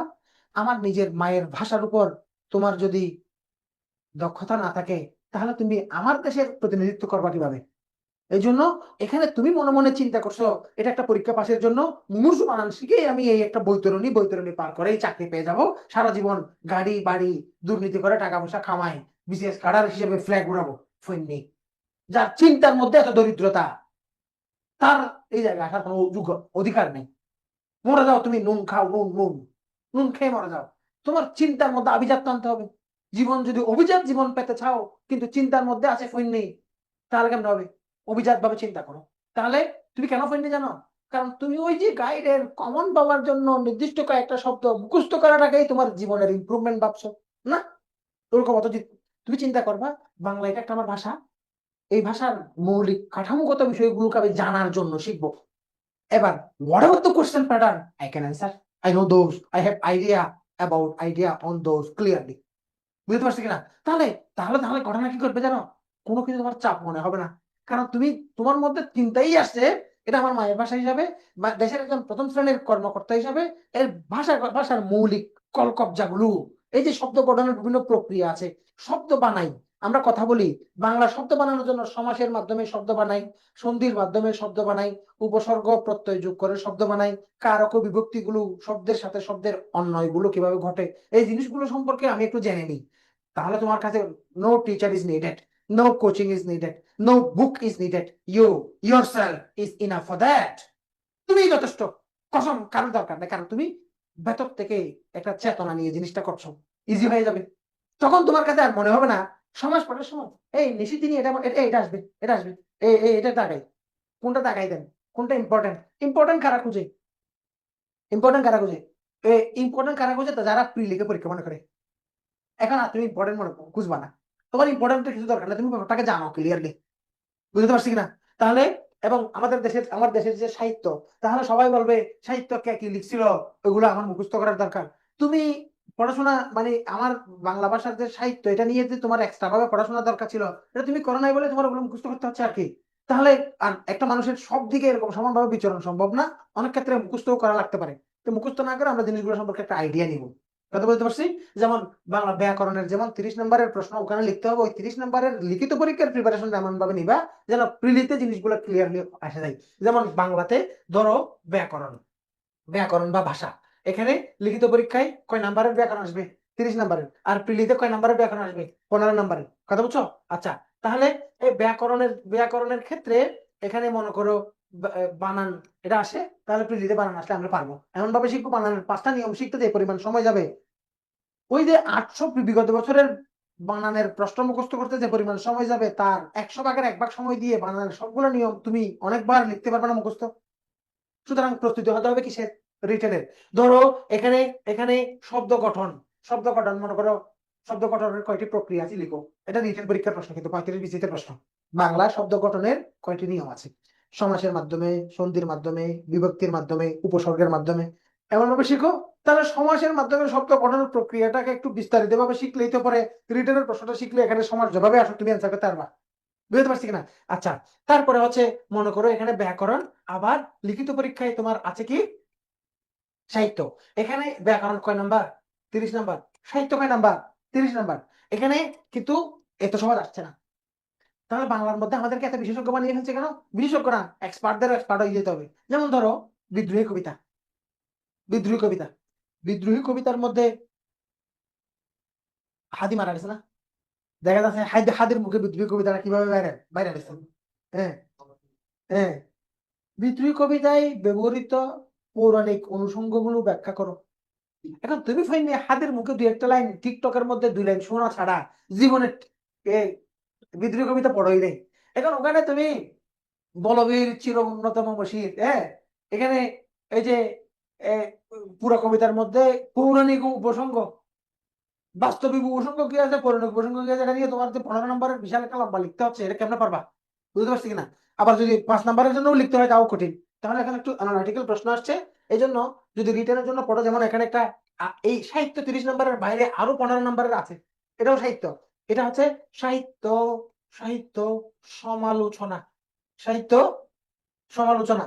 সাহিত্য সমালোচনা হচ্ছে মনে করো একটা বই সম্পর্কে একটা ক্রিটিসিজম আর কি, এটাও লিখতে হবে। তাহলে শুরু থেকে আমরা কিসের প্রিপারেশন নিব? রিটেনের পড়ো। শুরু থেকে কিসের প্রিপারেশন নিব? রিটেনের। এমন ভাবে পড়বো যেন ওগুলো প্রিলিতে হাসতে হাসতে চলে আসে। তাহলে বাংলা, বাংলাতে আমার মায়ের ভাষা, মায়ের ভাষা এর প্রথম শ্রেণীর গেজেটেড কর্মকর্তা হওয়ার জন্য এই ভাষার মৌলিক ব্যাকরণগত বিষয়গুলোতে আমার কোনো গ্যাপ আছে কিনা তা জানবো। এই ভাষার সাহিত্যাঙ্গনে কার কি বিচরণ, সাহিত্যাঙ্গনের খোঁজ খবর গুলো ক্লিয়ারলি রাখবো। যে কোনো একটা সাহিত্য নিয়ে কথা বলবার এবিলিটি যেন আমার হয়, ওইটুকু করে নিজে পড়াশোনা করবো। বাংলা, ইংলিশ, ইংরেজি আন্তর্জাতিক একটা ভাষা।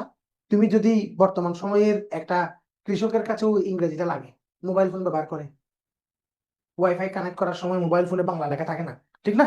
আচ্ছা, তাহলে এখন এটা inseparable part of our life হয়ে গেছে। যদি তুমি জাতীয় পর্যায়ে কোনো কাজ করো, মিনিটে মিনিটে কর্মকর্তা হিসেবে মিনিটে মিনিটে তোমার ইংরেজি লাগবে। ইংরেজি দক্ষতাটা এখানে যথেষ্ট ইম্পর্টেন্ট। ইংরেজিতে এই জন্য এটা রাখা হয়েছে। এবং ইংরেজি ব্যাপারটা আমি ঠান্ডা ভাবে বলতেছি, আস্তে আস্তে বলতেছি। দেখো, ইংরেজি এমন একটা সাবজেক্ট, যে সাবজেক্ট বলে দিবে তোমার দৌড় কতটুকু, তুমি কি আদৌ বিসিএস পরীক্ষার যোগ্য কিনা, নাকি অযোগ্য, তুমি পাস করবা না ফেল করবা। ধরো 50তম বিসিএস, 50তম বিসিএস এ যে 3 লাখ পরীক্ষা দিছে, ওখান থেকে মনে করো এই প্রিলিমিনারিতে পাস করলো কয় হাজার? 10,000। 10,000 প্রার্থী পাস করলো প্রিলিতে। এই 10,000 সবাই কি পরীক্ষা দিবে? রিটেন। এই রিটেন পরীক্ষা দিয়ে এখান থেকে মূলত মনে করো 4,800 প্রার্থী পাস করলো। বাকি বাকি বাকি 5,200 প্রার্থী কি করলো? ফেল করলো। এই 5,200 প্রার্থী যারা ফেল করছে, এরা এরা 100% ফেল করবে শুধুমাত্র কোথায়? ইংলিশে, আর কোনো সাবজেক্টে না। কারণ এখানে বাকি কোনো সাবজেক্টে ফেল করার কোনো জায়গা নেই, ফেল করার কোনো জায়গা নেই। বাংলায় কেউ ফেল করবে, কোনো প্রশ্ন আসলে সে লিখতে পারবে না। যেমন এখানে ভাব সম্প্রসারণ আসবে, এখানে চিঠি আসবে, এখানে রচনা আসবে, এখানে সংলাপ আসবে। 200 নম্বর কেমনে হবে, বুঝছো কিনা? ওগুলো থেকে কেউ ফেল করবে একটা অনার্স পাস ছেলে? তাহলে ফেলের জায়গা নাই। অঙ্ক, অঙ্কতে যদি কেউ মনে করো, অঙ্কতে 50 নম্বর, মোট নাম্বার কত? 50। মন দিয়ে শোনো, মোট নাম্বার কত? 50। মানসিক দক্ষতা 50, অঙ্ক 50। রিটেনে অঙ্ক কত নাম্বার? 50 নম্বর। এখন 50 নম্বরে যদি কেউ 16 নম্বর পায়, তাহলে সে ফেল। 16 নম্বর পাইলে সে ফেল। কিন্তু যদি 17 নম্বর পায়, তাহলে পাস। 3/1 নাম্বার পাইতে হয়। প্রতিটা সাবজেক্টে কয় নাম্বার পেতে হয়? এখন মনে করো তুমি প্রিলিমিনারিতে, তুমি রিটেন পরীক্ষায় অঙ্কের মধ্যে পাইছো কত? 16। তার মানে তুমি কত পাইছো? 0। কারণ যে সাবজেক্টে 30%-এর কম নাম্বার পাবা, ওই সাবজেক্ট ফেল ধরা হয়, ওই সাবজেক্টের 8 নাম্বার যোগ করা হয় না। 16 নম্বরের মধ্যে 1 নাম্বারও ধরা হবে না, 0 হিসেবে ধরা হবে। এখন ধরো তুমি এবার, এখন ঘটনা ঘটছে কি, বাংলাতে 200 নম্বরের মধ্যে তুমি পাইছো 130, ইংলিশে 200 নম্বরের মধ্যে তুমি পাইছো 120। মনে করো অঙ্কের মধ্যে তুমি পাইছো 0, কারণ 16 পাইছো। আর মানসিক দক্ষতায় তুমি পাইছো আলাদা আলাদা, এক মার্কশিট না, 2 সাবজেক্ট আলাদা ধরা হয়।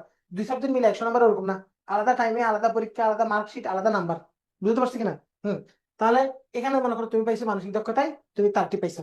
তারপরে এখানে বাংলাদেশ বিষয়াবলীতে তুমি পাইছো মনে করো 110, আন্তর্জাতিক বিষয়াবলীতে তুমি পাইছো মনে করো 60, বিজ্ঞানে মনে করো তুমি পাইছো 55।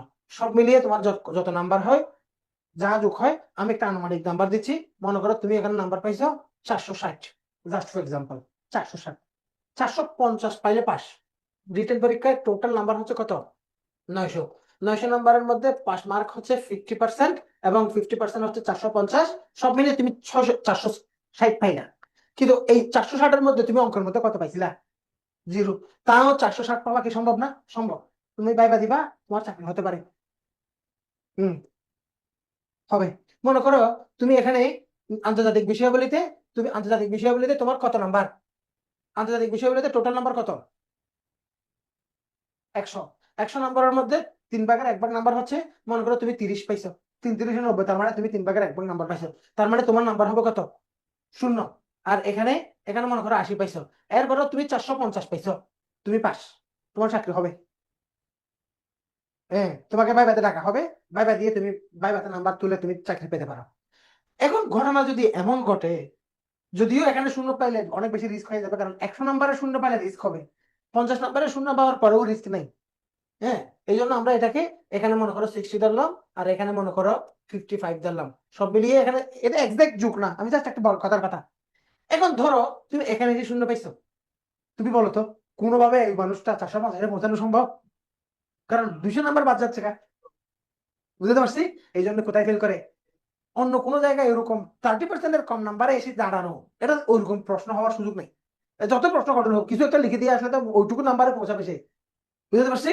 এই জন্য রিটেন পরীক্ষায় অ্যাকচুয়ালি সরাসরি ফেল করে কোথায়, ইংলিশে বলো না কোথায়, ইংলিশে।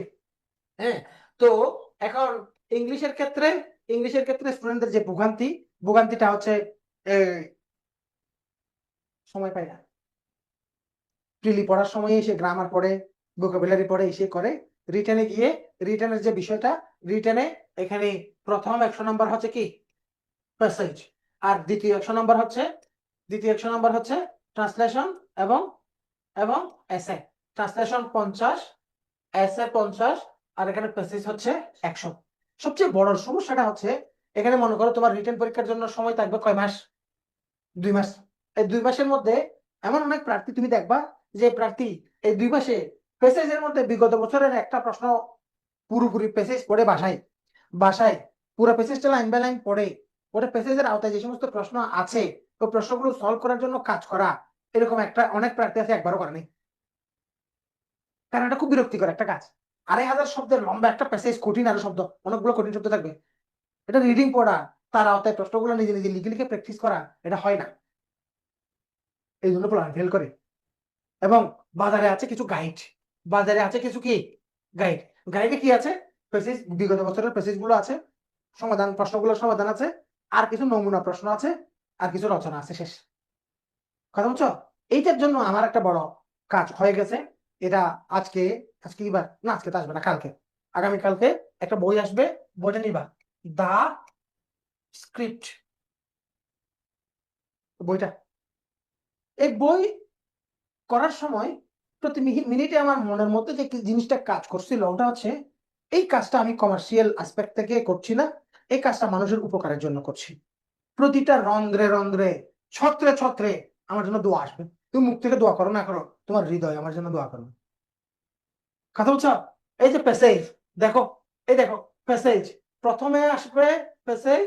প্যাসেজের 1 নাম্বার প্রশ্নটা হচ্ছে, 1 নাম্বার প্রশ্ন হচ্ছে কি, থিমেটিক কোয়েশ্চেন, থিমেটিক কোয়েশ্চেন। এটা হচ্ছে প্যাসেজ থেকে 10টা প্রশ্ন অ্যান্সার করতে হবে, অথবা 5টা প্রশ্ন 6 নাম্বার করে অ্যান্সার করতে হবে। বলা হবে এখানে প্রশ্নটা থাকে, প্যাসেজ থেকে উত্তরগুলো করো, প্যাসেজ থেকে কপি করো না, 3বার করে মানা করা থাকে, 3বার করে মানা করা থাকে, ডোন্ট কপি। প্রথমে লিখবে write your own word, write the following questions in your own words, প্রথমবার, মানে তার মানে কপি করো না, নিজের ভাষায় লিখো। দ্বিতীয়বার লেখা থাকে don't copy from the passage, copy করিস না। তৃতীয়বার লেখা থাকে copying may affect your evaluation, তুই যদি কপি করিস শাস্তি আছে, মানে ফেল, নাম্বার দিবে না। বিশেষ পরীক্ষা কি বলবে, ফেল করে দিব। ওখানে কপিং মাই এফেক্ট মানে আসলে নাম্বার দিবে না, শূন্য পাবা। আর তুমি মনে মনে ভাবতেছ আমি তো লিখছি, নাম্বার পাচ্ছি না কেন। কথা বুঝছো, খেলা কোথায়, ওখানে। আমি ওই স্ক্রিপ্ট বইতে এমন ম্যাজিক শিখাইছি না, আমাকে লাগবে না। রিডিং পড়বা, প্যাসেজ থেকেই লিখবা, চ্যালেঞ্জ দিয়ে লিখবা, কোনো শব্দ কপি হবে না। প্যারাফ্রেজিং জিনিসটাকে এত ইজি করে জিনিসটা তুলে ধরছি। আমার ওই বই যে পড়বে সে তার কাছে আর প্যাসেজ থেকে প্রশ্ন আনসারের ওই 30 নাম্বারে কোনো ঝামেলা নেই। বুঝতে পারছি। এবার দ্বিতীয় নাম্বার হচ্ছে, দ্বিতীয়, এটা এটা কিন্তু সবার জন্য পড়া দরকার। তাহলে স্যার এটা তো রিটেনের জন্য করছেন, আমরা কেন? আমি তো বলছি এখন প্রিলি, রিটেন বা প্রিপারেশন কয়টা, এখন প্রিলির বই রিটেনের বই আলাদা না, আলাদা না। একজন প্রিলি প্রার্থী, একজন বিসিএস প্রার্থীর টেবিলে শুধু এমসিকিউর বিগত বছরের কিছু প্রশ্ন সম্বলিত বই থাকবে, তার মানে তুমি ফাইনাল বিসিএস দেওয়ার দরকার নাই, তুমি এই সময়গুলো নষ্ট করিও না। তুমি একজন অনার্স পাস, তুমি একজন গ্রাজুয়েট মানুষ, আজকেই কাঁচা বাজার গিয়ে টিন কিনবা, টিন কিনে পানের দোকান এবং সুপারির দোকানে গিয়ে পান সুপারি নিয়ে আজকে এই পানের ব্যবসা শুরু করে দাও। যে সময়টা তুমি এমসিকিউর পেছনে কাটাবা, ওই 2 বছর ধরে তুমি পান বেছো, 2 বছর পরে হয়তো তোমার পানের ইন্ডাস্ট্রি হয়ে যাবে। ওই টাকা দিয়ে তুমি সুন্দর একটা বিয়ে করতে পারবা। কথা বলছো কিনা? তোমার নিজের একটা দোকান হবে, কিন্তু যদি এমসিকিউর পেছনে থাকো, তোমার পরে প্যান্ট কেনার জন্য টাকা থাকবে না, গার্লফ্রেন্ড পালাই যাবে। গার্লফ্রেন্ড ওই যে গাড়ি দিয়ে উকি দিয়ে বরের পাশে বসে বউ সাজে, গাড়ির জানলা দিয়ে তোমার দিকে তাকিয়ে এদিকে চলে যাবে, টাটা টাটা যাচ্ছি গা, তুই এমসিকিউ পড়। বিশ্বাস কর, এই ঘটনা ঘটবে, এই ঘটনা ঘটবে। এমসিকিউ মুখস্থ করা দুনিয়াতে এর চেয়ে মিনিংলেস কাজ আর কোথাও আছে? এমসিকিউ তুমি কেন পড়বা? হ্যাঁ, তাহলে একজন প্রার্থীর আসল কাজ হচ্ছে আসল পড়াগুলা পড়া। তাহলে আমি এখানে বইয়ের কোনো গান ভাবিও না, ধরতে পারো স্ক্রিপ্ট বইটা কালকে আসলে কালকেই অর্ডার দি, ওটা নিবা, ওটার বাইরে তাহলে স্যার এর চেয়ে আর অনেকে বই নেওয়া লেখা বাজি, বই চিন্তা করে লাভ নেই। আর কোনো বই নাই, মানে তুমি এমন না যে এটার জন্য অল্টারনেটিভ আর একটা কিছু আনবো, কিছু নাই। এটা one and only for the first time আমি করছি। এখানে না করার পেছনে বড় একটা কারণ আছে, এই রিটেনের ইংলিশের জন্য পাঠক সংখ্যা যথেষ্ট কম না। একজন মানুষ বই একটা বের করবে, তার একটা পোষাইতে হবে না? তো আমার কাজ হচ্ছে এগুলো অনেক বছর ধরে করা ছোট ছোট কাজগুলোকে আমি দীর্ঘ 1-2 মাস নাওয়া খাওয়া দুনিয়ার সব কাজ ছেড়ে দিয়ে এক নাগাদ ডেডিকেশন দিয়ে এই সময় আমি জিনিসটা নিয়ে আসছি। কথা বুঝছো? যেমন এখানে এরপরে এরপরে প্যাসেজ থেকে বাকি 30 নম্বরের যে প্রশ্ন, এগুলোর নাম হচ্ছে গ্রামার, কিন্তু এগুলো গ্রামার না, এগুলো অ্যাপ্লাইড গ্রামার আসে। প্যাসেজ থেকে আসবে কিন্তু অ্যাপ্লাইড গ্রামার। মনে করো ট্রু ফলস লিখো, ট্রু ফলস এগুলো কোনো প্রশ্ন হইলো না। হ্যাঁ, সেন্টেন্স মেক করো, রিরাইট দ্য প্যাসেজ করো, run on sentence, run on sentence. অনেক অনেক বইতে আমি বিশ্বাস করো খারাপ কারোর সমালোচনা না, রান অন সেন্টেন্স দিয়ে উপরে শিরোনাম হচ্ছে রান অন সেন্টেন্স, নিচে কনজাংশন গুলো আলোচনা করছে। সে সে বুঝে নাই, মানে রান অন সেন্টেন্স জিনিসটা কি সে বুঝে নাই। সে যতটুকু বুঝছে অতটুকু হচ্ছে এখানে কনজাংশন লাগবে। বুঝছো কিনা? এরকম অনেক ঝামেলা সহ আছে, এগুলো আমি খুব সুস্পষ্ট ভাবে ক্লিয়ার করে দিয়েছি। রান অন সেন্টেন্স মানে হচ্ছে mistakes in use of preposition, preposition ব্যবহারে ভুল। একটা কম্পাউন্ড একটা কমপ্লেক্স সেন্টেন্স হওয়ার জন্য একটা কনজাংশন লাগবে না? কনজাংশনটা না দিয়েই কম্পাউন্ড সেন্টেন্স লিখা, কনজাংশন না দিয়েই কম্পাউন্ড কমপ্লেক্স সেন্টেন্স লিখা, কনজাংশনের ভুল ব্যবহার, কনজাংশনের জায়গায় কমা দিয়ে লিখা, এগুলো রান অন সেন্টেন্স। কথা বুঝছো? রিডাইরেক্ট দ্য পেজ খুব ইজি করে দিয়েছি। আচ্ছা, এখানে এই জায়গায় এই 30 মার্কসের জন্য দা স্ক্রিপ্ট বইতে এই 30 মার্কসের জন্য যে কাজ, এটা হচ্ছে রিটেন পরীক্ষা উপযোগী আলোচনা, একেবারে প্রশ্ন ধরে প্রশ্নের মেজাজ ধরে কাজ করা। এরপরে এখানে লেটার সামারি এগুলোর জন্য স্মার্ট ফরম্যাট গুলো থাকবে। এরকম ফরম্যাট কিন্তু অন্যান্য গাইড বইতেও পাবো, এই জন্য এখানে আমি অত ক্রেডিট দিচ্ছি না। তবে আমি কি আসলে গাইডের মতো করছি, নাকি আসলে যারা কম পারে যারা দুর্বল পারে কোন কোন জায়গাগুলোতে স্টুডেন্টদের সমস্যা, এগুলো আমি কেমনে করছি? আমি খাতা কাটি না। এই যে এবারে এখন রিটেনের ফলাফল এখানে মডেল টেস্ট দিবে না, তো সারা দেশে ফার্স্ট হওয়া, সেকেন্ড হওয়া, ফরেনে ফার্স্ট হওয়া, এডমিনে সেকেন্ড হয়েছে, এরকম এবারেও তো গতবারও তো একজন ফার্স্ট হয়েছে, এরকম ভালো ভালো ক্যাডার আবার ফেল করা, সব ধরনের স্টুডেন্টদের খাতা দেখার সৌভাগ্য আমার হয়েছে না সরাসরি। এক একজনের অল সাবজেক্টের খাতা দেখছি না।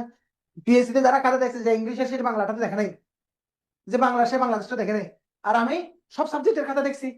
এখানে আমাদের স্টুডেন্টদের মনে করে 100 জন পরীক্ষা দিলে এখান থেকে কেউ কেউ টপ ক্যাডার হচ্ছে, কেউ কেউ ফেল যাচ্ছে। স্টুডেন্টদের খাতাগুলো আমি সরজমিনে দেখছি কিনা, নাকি এগুলো মিথ্যা কথা আছে?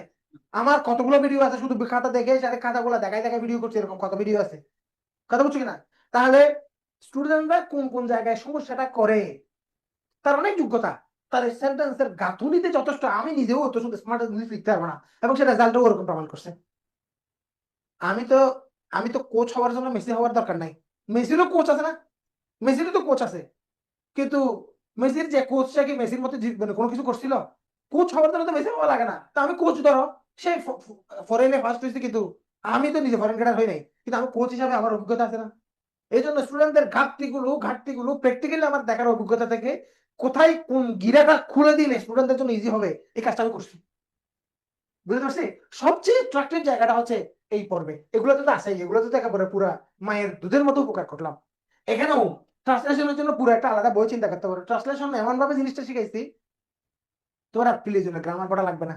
গ্রামারের আমার যে প্রায় 10-12 বছরের অভিজ্ঞতা এখন, পড়ানো বিশ্ববিদ্যালয় লাইফ থেকে পড়াই, মনে করো ইউনিভার্সিটি সেকেন্ড ইয়ার থেকে এই পর্যন্ত 10-12 বছর ধরো, এই সময় ধরে আমি পড়াচ্ছি। ইংরেজিটা পড়ানো সবাইকে দেশব্যাপী, ঠিক আছে?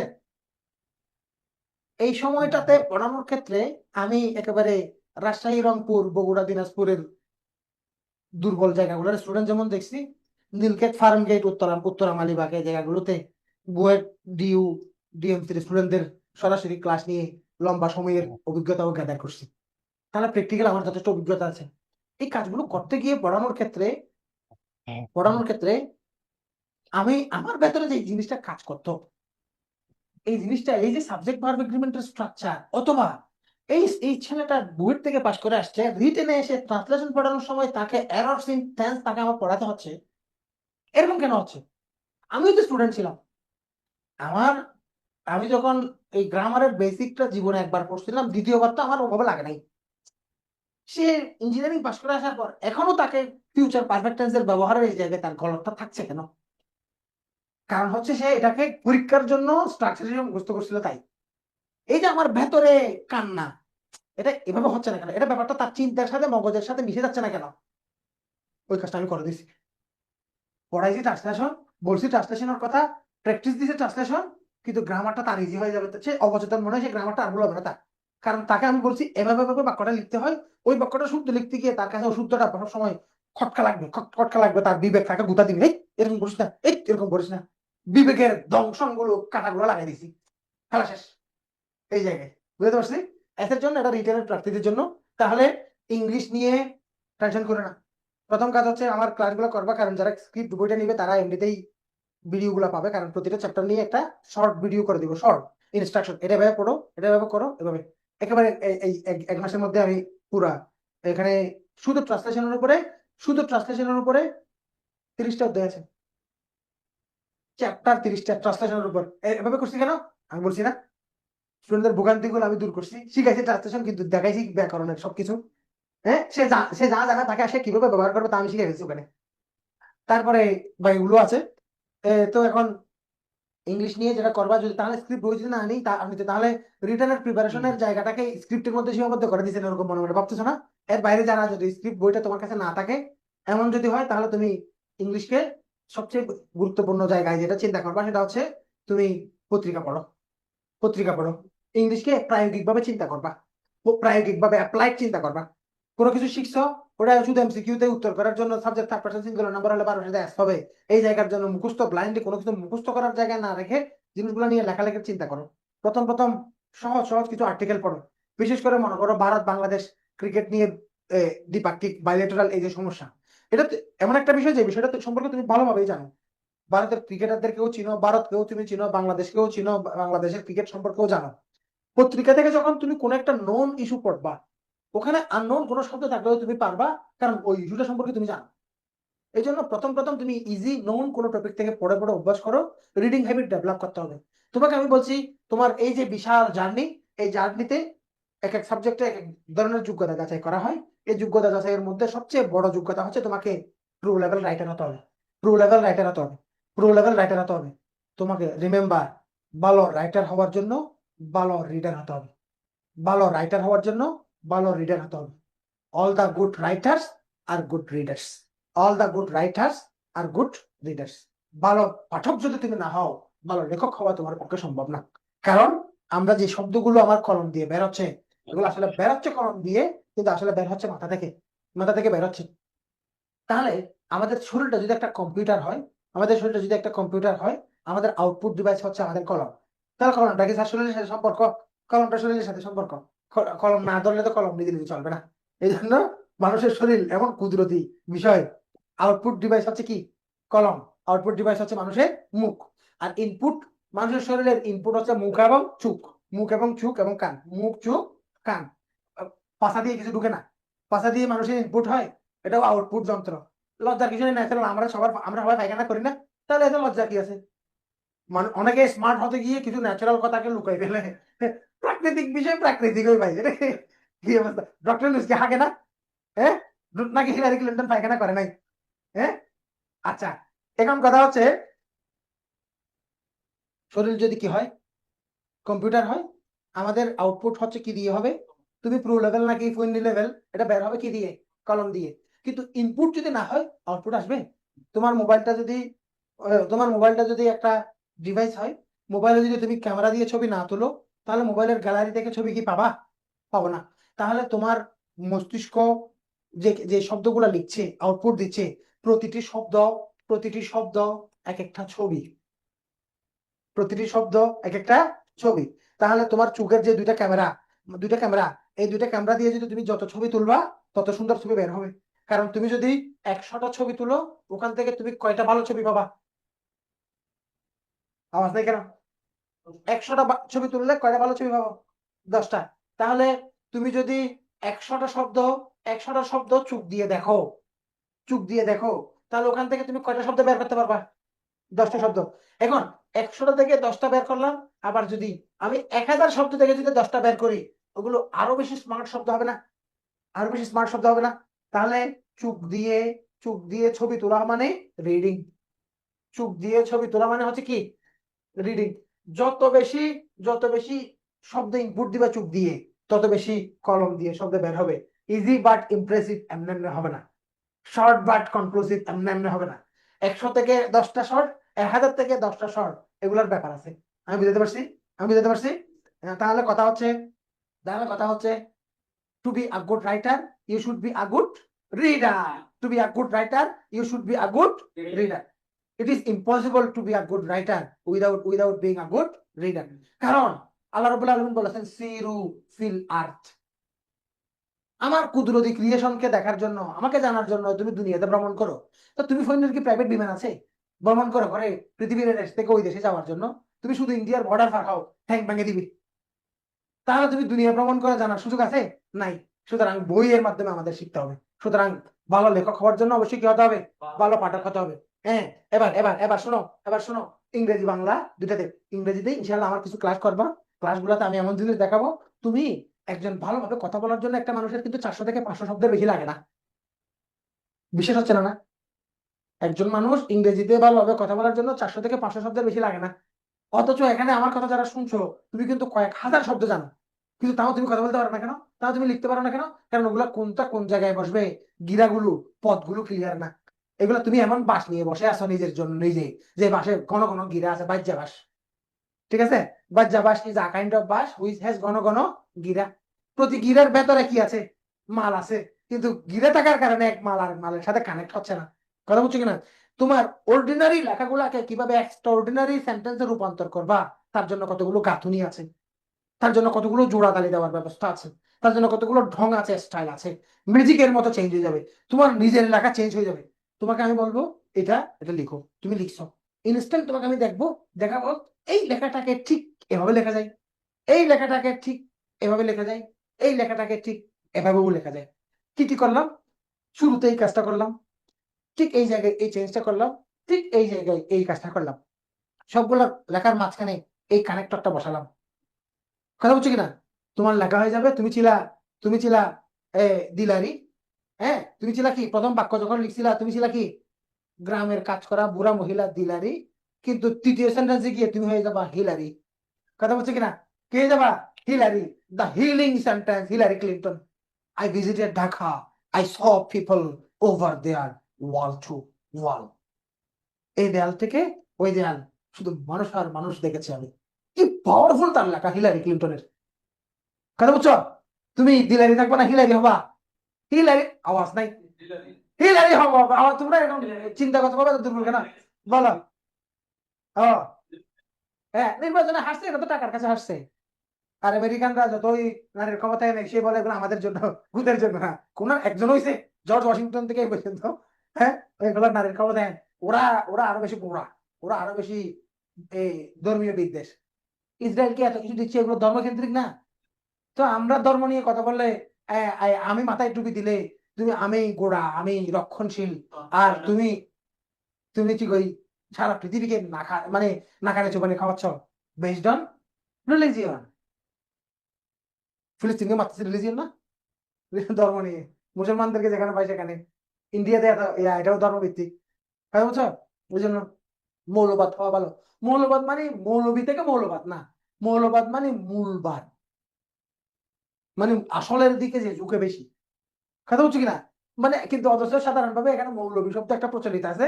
সাধারণ মানুষের চিন্তায় হচ্ছে মৌলবাদী মানে হুজুরবাদী, মানে তুমি পাঞ্জাবিবাদী, তুমি পাঞ্জাবি না। মৌলবাদ একটা মানুষ অন্য ড্রেসও হইতে পারে। থাক, আর না বলি। এখান থেকে আমরা পর ধাপে কথা শুরু করব। কথা অনেক তালে আছে আমি জানি, কিন্তু আমার কাজ আছে আজকে, অনেকক্ষণ হলো।